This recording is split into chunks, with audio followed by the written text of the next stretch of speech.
Hi, good morning, everybody. I am Mukesh Kumar Gupta myself and welcome to A1 Chemistry online classes. आज हम लोग 12th class का billion chapter का हम लोग मोल प्रभाज या मोल अंश को टॉपिक को पढ़ेंगे। मोल प्रभाज या मोल अंश किसको कहा जाता है? इंग्लिश में इसको बोला जाता है मोल फ्रैक्शन, इसको इंडिकेट किया जाता है एक्स द्वारा। चलेंगे हम लोग डिफिनेशन की ओर कि किसे कहा जाता है मोल प्रभाज या किसे कहा जाता है मोल अंश। डिफिनेशन होता है इसका, किसी बिलियन में उपस्थित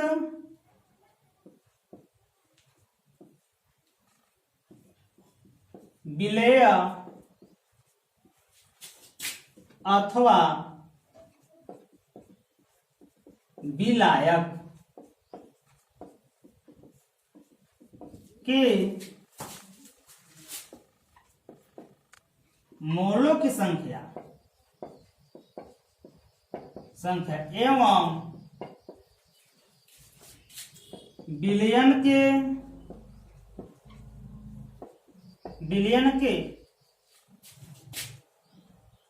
के कुल मोलों की संख्या के अनुपात को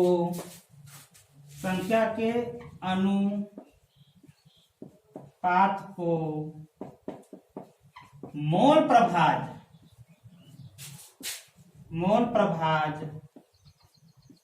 या मोल अंश कहते हैं। इसे स्मॉल एस द्वारा सूचित करते हैं।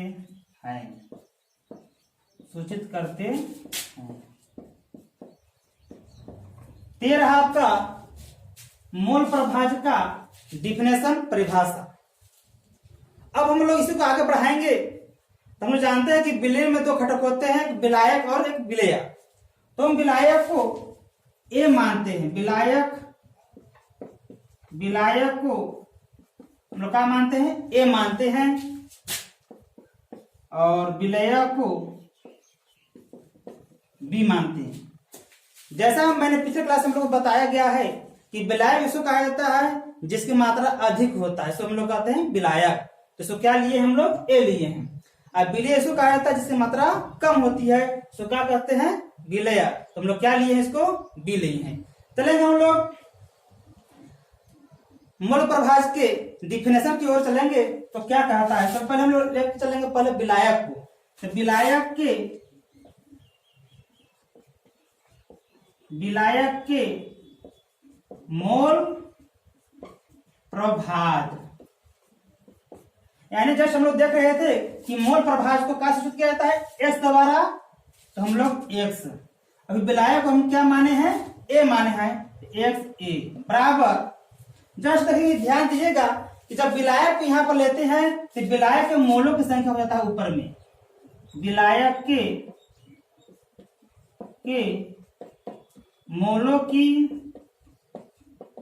संख्या हो जाता है ऊपर में बटा, यानी हम लोग कह सकते हैं कि अगर विलायक है तो यहां पर विलायक आएगा बटा विलायक प्लस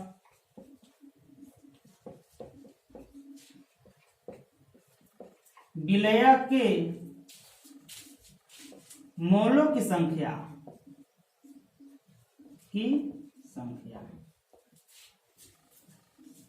अब एक नया आया है मोलों की संख्या। ऐसे मैंने आप लोगों को पहले पिछले क्लास में ये बता चुके हैं मोलों की संख्या क्या है, लेकिन फिर एक बार आ चुका है तो हम लोग बताते हैं। मोलों की संख्या कहे तो इसको हम लोग मोल को एन से सूचित किया जाता है। एन बराबर ग्राम में द्रव्यमान बटा मोलर द्रव्यमान, मोलर द्रव्यमान। क्लियर। हम लोग आगे देखेंगे इसको। तो मोल प्रभाव को आगे बढ़ाएंगे तो XA बराबर विलायक मोलों संख्या। जस्ट हम लोग देख रहे थे पिछले में कि मोलों की संख्या से को क्या सूचित किया जाता है, N से। तो ये आने की N, अब विलायक को क्या माने हैं, A माने हैं, तो Na बाटा उस प्रकार विलायक प्लस विलायक मोलों की संख्या यानी Na प्लस N। तो हम लोग देखेंगे विलायक के मोल प्रभाव देख लिए, इसके बाद चलेंगे हम लोग विलेय के मोल प्रभाव बराबर विलेय के मोल प्रभाज। यानी हम जस्ट देख रहे थे तो मोल प्रभाज को X से सूचित किया जाता है X और विलेय को B यानी XB बराबर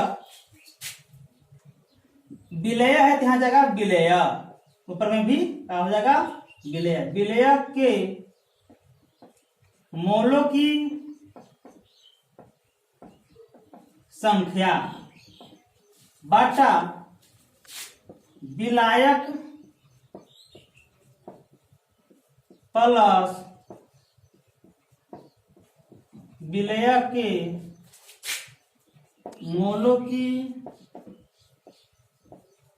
संख्या। चले हम देखेंगे मैथमेटिकली रूप में, तो क्या आएगा, SB बराबर विलेय को माने B और मोल की संख्या को क्या सूचित किया जाता है, N से। NB बाटा Na प्लस Nb। क्लियर। अब हम लोग XA और XB का वैल्यू मेरे पास आ चुका है। यदि XA प्लस XB का वैल्यू को हम लोग ऐड करेंगे तो क्या रिजल्ट दिखाई पड़ेगा, देखेंगे हम लोग। XA प्लस XB यानी कह सकते हैं SA बराबर हम लोग का आया है Na बटा Na प्लस Nb। ऐसे का वैल्यू ये रहा। अब SB का वैल्यू मेरे पास क्या है, SB का वैल्यू ये यानी Nb बटा Na प्लस Nb। क्लियर। अब इसको हम लोग अगर इसको ऐसे में लेंगे तो Na प्लस Nb होगा। इसे से डिवाइड करेंगे तो 1 आएगा और 1 गुणे Na करेंगे तो Na प्लस इसी से डिवाइड करेंगे तो 1 आएगा और 1 गुने Nb करेंगे तो Nb आएगा। अब Na प्लस Nb बटा Na प्लस Nb अगर काटेंगे तो मेरे पास क्या आएगा, 1 आएगा। यानी कह सकते हैं XA प्लस SB बराबर 1। यही रहा आपका मेन फॉर्मूला। अगर XA बराबर निकालना रहेगा, XA बराबर तो 1 माइनस प्लस में तो चला जाएगा माइनस में XB। यही आपका फॉर्मूला हो गया। अगर SB बराबर निकालना रहेगा, SB बराबर निकालेंगे 1 माइनस XA। चलिए हम लोग देख रहे थे SA प्लस SB बराबर 1, यानी कि हम लोग दूसरे शब्दों में कह सकते हैं, नोट लिखकर, यानी कि SA प्लस SB बराबर क्या हम लोग लिख सकते हैं कि बिलियन के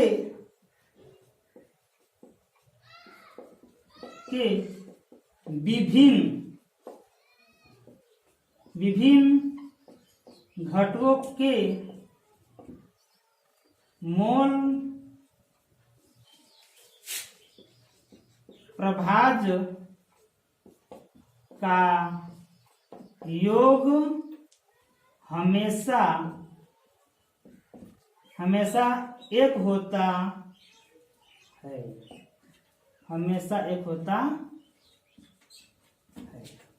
तो मोल प्रभाज या मोल अंश पर हम लोग देखते हैं न्यूमेरिकल क्वेश्चन।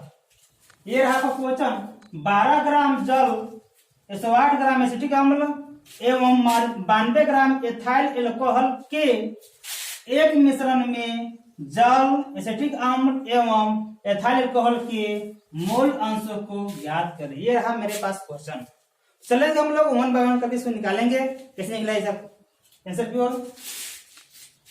तो सबसे पहले हम लोग चलेंगे जल। तो जल के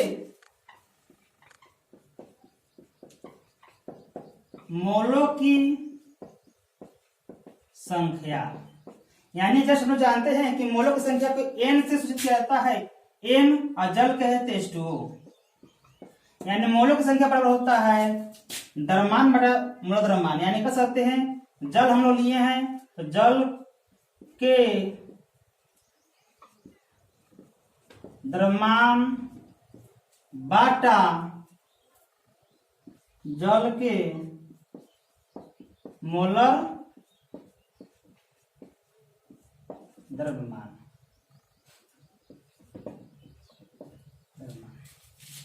मेरे पास जल द्रव्यमान दे चुका है कितना, 12 ग्राम। जल का मूल द्रव्यमान नहीं दिया हुआ है, लेकिन मैंने मूल द्रव्यमान निकालने के लिए कई बार निकाल चुके हैं। किसी भी कंपाउंड का मूल द्रव्यमान कैसे निकालते हैं, लेकिन एक बार हम लोग फिर इसको यहाँ पर रिपीट करते हैं।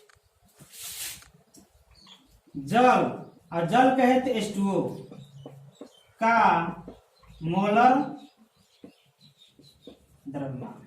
ध्यान दीजिएगा मोलर द्रव्यमान निकालने में कि जो कंपाउंड में इन्वॉल्व होते हैं परमाणु या एटम, उसी को एटॉमिक मास को ऐड कर दिया जाता है, और ऐड करने पर जो आता है वही हो जाता है मेरा मोल द्रव्यमान।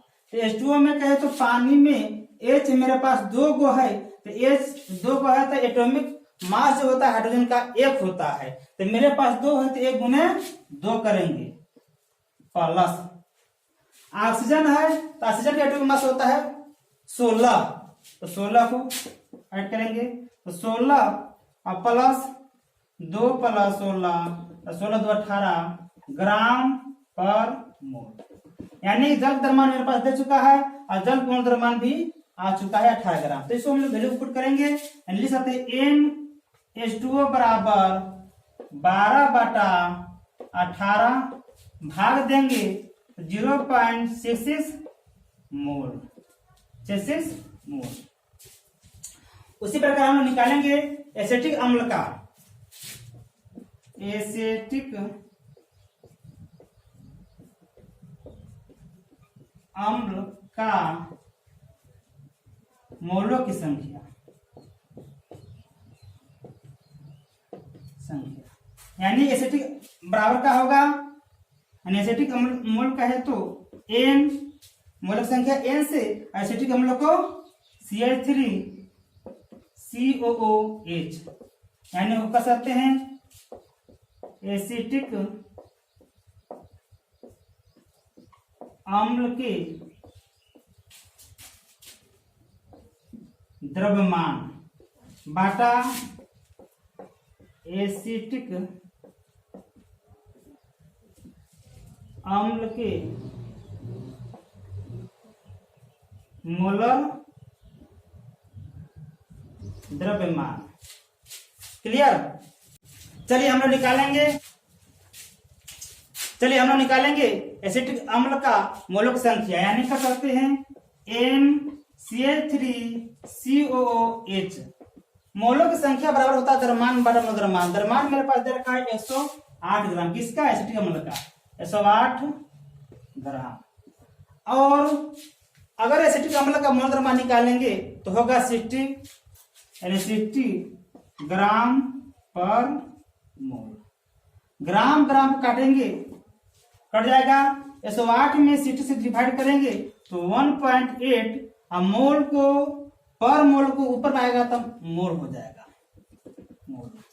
क्लियर? उसी प्रकार निकालेंगे एथाइल एल्कोहल का। एथिल एल्कोहल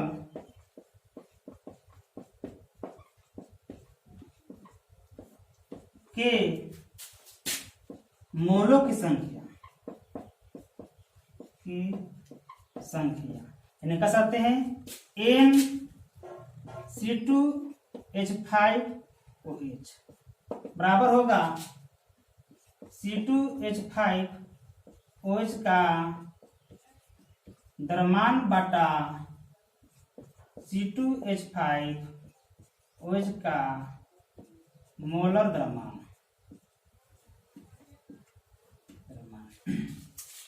अब लिख सकते हैं NC2H5OH बराबर मोल द्रव्यमान मेरे पास दे रखा है 92 ग्राम। अब एथाइल अल्कोहल का अगर हम लोग निकालेंगे मोल द्रव्यमान तो निकलेगा मेरे पास 46 होगा, यानी 46 ग्राम पर मोल। ग्राम ग्राम कटेगा और 92 में 6 से भाग देंगे तो 2 आएगा, 2। अब पर मोल को नीचे से ऊपर मिलाएंगे तो हो जाएगा मोल। ये रहा आपका मोलों की संख्या। अगर हम लोग कुल मोलों की संख्या निकालना चाहेंगे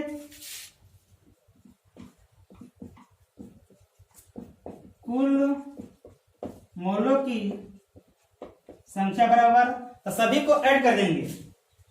तो मेरे पास आया था जल के मोलों की संख्या 0.66 प्लस इसका आया 1.8 प्लस 2, तो ऐड करने पर आएगा 4.66 मोल। क्लियर करके चलिए अब हम निकालेंगे 1 by 1 का मोल प्रभाज। सबसे पहले हम चलेंगे पानी की ओर, यानी जल।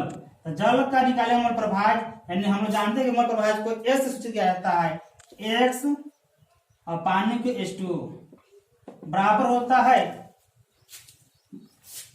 मोल प्रभाज का डिफरेंस अभी देख रहे थे कि विलायक मोलों की संख्या प्लस बटा विलेय प्लस विलायक मोलों की संख्या, यानी मेरे पास H2O का मोल संख्या निकल चुका है कितना 0.66 मोल बाटा कुल मोलों की संख्या मेरे पास आ चुका है 4.66 मोल। ये कटेगा और 0.66 में से 4.66 को अगर हम डिवाइड करेंगे तो मेरे पास आएगा रिजल्ट 0.142। तो ही रहा जल का मोल प्रभाज। इसके बाद हम एसिटिक अम्ल का, यानी XCH3COOH, इसका आया था मोलों की संख्या, यानी इसका मोलों की संख्या क्या आया था, तो मेरे पास आया था इसका 1.8 मोल बटा 4.66 मोल। मोल मोल कटेगा, इसमें से इसको डिवाइड करेंगे तो मेरे पास आएगा 0.386। यही रहा एसिटिक अम्ल का मोल प्रभाज या मोल अंश का। अब हम चलेंगे एथाइल अल्कोहल XC2H5OH बराबर, तो मेरे पास इसका जो आया था तो आया था ये मोलों की संख्या कितना आया था 2 आया था बाटा 4.66, यानी ये भी मोल ये भी मोल कटेगा। इसी 2 में से 4.66 को डिवाइड करेंगे तो मेरे पास जो रिजल्ट आएगा वो आएगा 0.429। यही मेरे रहा मोल प्रभाज C2H5OH का निकला मेरे पास 0.429। क्लियर। चलिए अब लोग हम नेक्स्ट टॉपिक पढ़ेंगे पीपीएम। पीपीएम का फुल फॉर्म होता है पार्ट्स पर मिलियन, यानी हिंदी में कहते हैं प्रति भाग मिलियन। तो मैं देखेंगे पीपीएम का डिफिनेशन, प्रति मिलियन बिलियन में उपस्थित